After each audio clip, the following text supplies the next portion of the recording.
The story begins with a beautiful woman. She is the best Chinese translator in Korea. And just at that time, she was in an important summit where practically everything depended on her. But in the middle of all that, her uncle, Jung Bae, calls her and tells her that she finally found that person she had been looking for more than 10 years. She runs out and doesn't mind leaving everything behind. To find out who is the person she is looking for, we have to go back 30 years in the past. Now we meet Park Do-seok. He is the toughest debt collector. When someone doesn't want to pay, they send him because there is no debt he can't collect. His partner named Jung Bae served with him in the army, and that's why he always calls him Sergeant. One day, they were to collect a debt from a woman who had not paid for more than 2 months. She is Mrs. Myung, who upon recognizing them tries to run away, but Sergeant Shuk manages to catch her and tells her that he will not leave without paying her debt.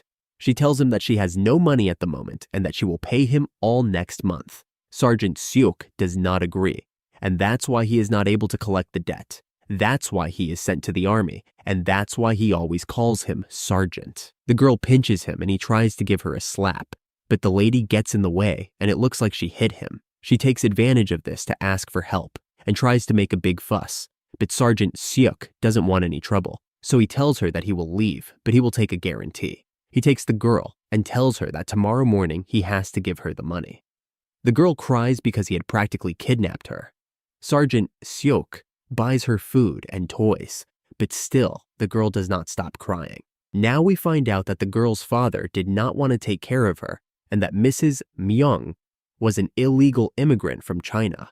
That is why she cannot denounce him, so she has no choice but to call her last option, an old man who lends her money in exchange for giving up children for adoption to supposedly rich families. When she gets the money, she calls Sergeant Seok to tell him that she will pay him back tomorrow. But in the middle of the night, 2 policemen arrive because it turns out that the father of her daughter had reported her. And since she was an illegal immigrant, she would soon be deported. The next day, they take her to the loan office.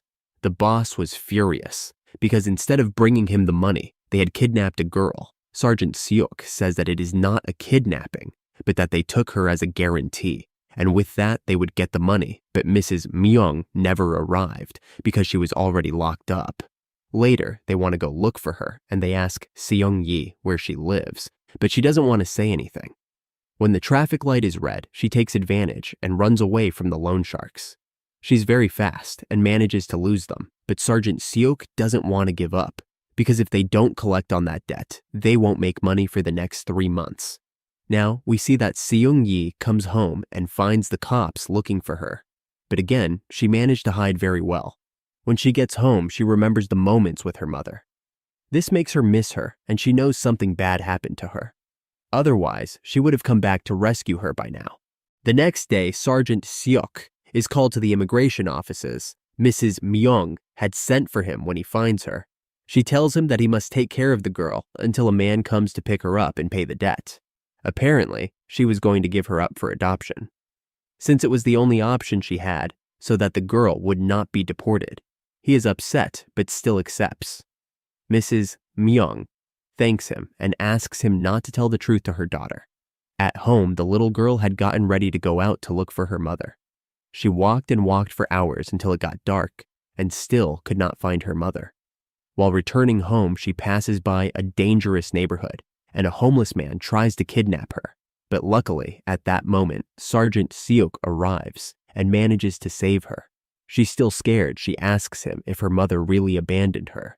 The sergeant tells her that her mother did not abandon her, but that she went far away to earn money, and that she should live with him for a few days until her uncle comes to pick her up and take her to her mother. She became sad and kept crying, but after a few days, she became a very polite girl. She cleaned Sergeant Seok's house and waited patiently for her uncle to come and pick her up, to take her to her mother. Every day, she asked him if her mother would really come to pick her up when he took her to her uncle, and Sergeant Seok always said yes. That's why she acted like a good girl. Then she finally received the confirmation from Uncle Choi, who said that he would pay her 750,000 won debt and give her extra money for the days she was with them. So she asked him to take her to the city and give her a little ride so that he could pick her up later. On the way to the city center, the girl starts to play with the names because in Korea, every name has a meaning. And Uncle Seok's name was a stonehead, but he doesn't like that meaning. So Seung-yi gives him a new name and names him Park Sung-bu, which means more or less what is the winning boss, although he ends up liking it. When they arrived at the mall, they went to buy clothes for the girl, and Young-bae wanted to buy everything she tried on. But since it was too expensive, they went to the sales area where she got into a fight with a lady over a dress. When the night came, they took her to eat ice cream, and she took advantage of the fact that Uncle Seok was in a good mood to tell him that his favorite idol was going to give a concert, and it was at 7 p.m., and since it was his last day together, he decided to take her to see his favorite singer. But he didn't buy her a ticket. He smuggled her in while the guard was distracted. At the end of the concert, he bought her a CD and an autographed poster, although that ended up costing him his emergency money. Afterwards, she thanks him, and he happily tells her that he can't hug all the men who give him something because they are all dogs except him. When they get home, they throw her a little farewell party, but Seung-yi was sad because she had grown fond of Uncle Seok, and Jung-bae, they had also grown fond of her, but they couldn't keep the girl. The next day, they had arranged very well to give her to her uncle, but before he arrives, Uncle Seok had bought her a CD player to listen to the music of her favorite idol. Then, her supposed uncle arrives, but the girl does not seem to recognize him, and he did not even know his name. It turns out that this gentleman would only give her up for adoption with a supposed rich family. Before leaving, Uncle Seok gives her the picture of her mother and tells her that she can call him when she is in trouble. Sometime later, Uncle Seok was very depressed and couldn't even work, so he sent a message to Seung-yi using the name she had given him. But days went by and she didn't answer. So he called the old man's house, but his wife told him that he wasn't home and that sometimes he wouldn't be back for another year. When he heard this, he decided to start searching like crazy, but everyone told him that this person does not exist. Finally, he managed to find him and threatened him to tell him where the girl is. He replied that he did not put her up for adoption, but rather that he sold her and he does not even know where she was taken. When he found out about this, he beat him savagely. Now, we see Seung-yi. She was with a very noisy woman and she was practically a slave. She took out the garbage, cleaned the bathrooms, and also the lobby. It turns out that she had bought a woman who worked in a nightclub called Cha-Cha-Cha. One of those days while working, Seung-yi takes the phone and leaves a message to her mother. She asks how she is and if she will really come to look for her. But to her good luck, Uncle Seok finds her pager and sees the message she had left.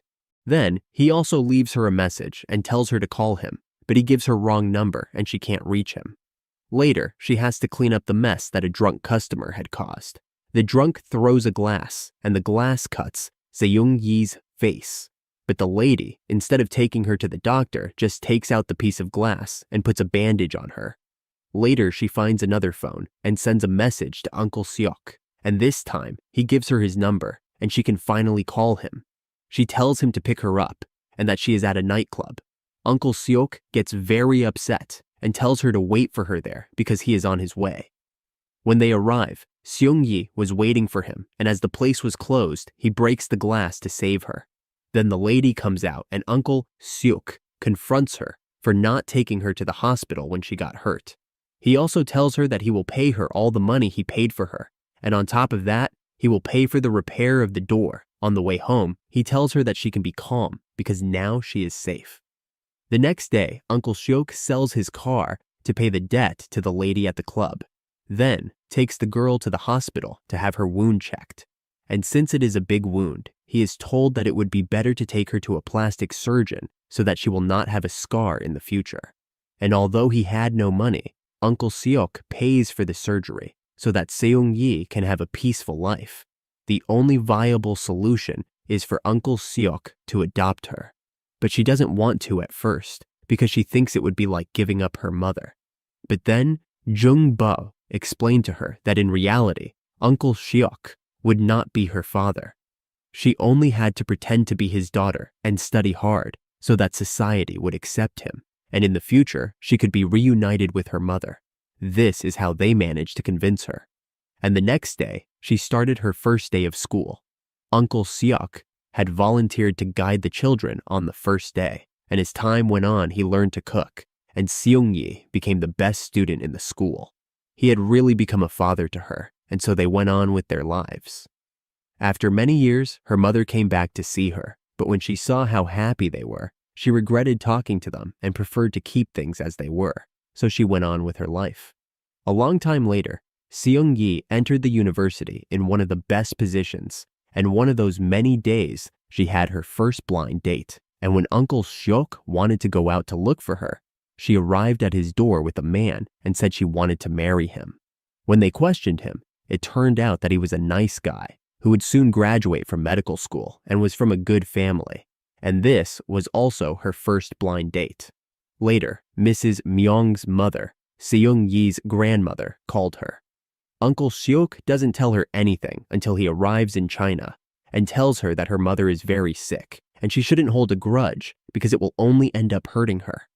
When he sees her, she immediately forgives her, and after many years, they finally meet again. Later, she thanks Uncle Seok for taking such good care of her daughter. She also confesses that years ago, she went to look for her, but when she saw how happy they were, she didn't dare to talk to them. In the evening, Seong-yi's mother was so sick that she couldn't even eat. Before leaving, she asked him for one last favor. She wanted Seong-yi to meet his father, so she asked Uncle Seok to help her with that. When they arrived in Korea, he had set out to look for Seong-yi's biological father. For her part, she had seen how worn out his shoes were, so she went to work to buy him a pair without telling Uncle Seok anything, because it was supposed to be a surprise. After a while, she managed to raise the money for Uncle Seok's shoes, and he had managed to find his biological father. But he already had a family. He still wanted Seong-yi to meet him. When he gets home, he calls her to ask her to go see him, but she didn't know what it was all about. Then Uncle Seok starts drinking with Jung-bae, and he complains to him for looking for Seong-yi's biological father, because now he should be the one to walk her down the aisle when she gets married. This makes Uncle Seok sad. But he feels at peace because he fulfilled Mrs. Myung's last wish. Then, Seong-yi, and calls him and no longer calls him uncle, but for the first time, he calls him dad. He is very excited and starts crying because she really is his daughter. Then she asks him to pick her up. He accepts and excitedly goes to pick up his daughter and takes with him the CD player that he had bought her many years ago. Apparently, she had kept it all this time, but before arriving, his eyesight becomes blurry, and he suffers a terrible accident. Apparently, Uncle Seong-yi suffered from some head disease. That's why he could never get to pick up his daughter. And after that day, they never saw him again. Seong-yi searched for more than 10 years, and there was no trace of him. He had even formed a foundation for missing persons in the hope of finding him someday. Jung-bae asked him to give up, but Seong-yi is not one of those people who abandon their loved ones. And one of those days, when it seemed that they had failed again, she realized that they had been looking for him under the wrong name all this time, because Uncle Seok had lost his memory, and the only name he remembered was the one his daughter had given him, and that's how they managed to find him. It turns out that he was sick, but he never treated his illness. And as he was a stubborn man, he thought he would heal later, but that never happened. Now he does not recognize anyone, and he is as if he was a vegetable. But when she says his name, he repeats it and gives her the gift he had bought her many years ago. All this time, he had been saving the CD player he had bought the girl more than 30 years ago. Then his daughter can finally give him the shoes he had bought her. She apologizes for being late and promises him that she will never leave him alone again. In the final scene, we see that the word guarantee has a double meaning.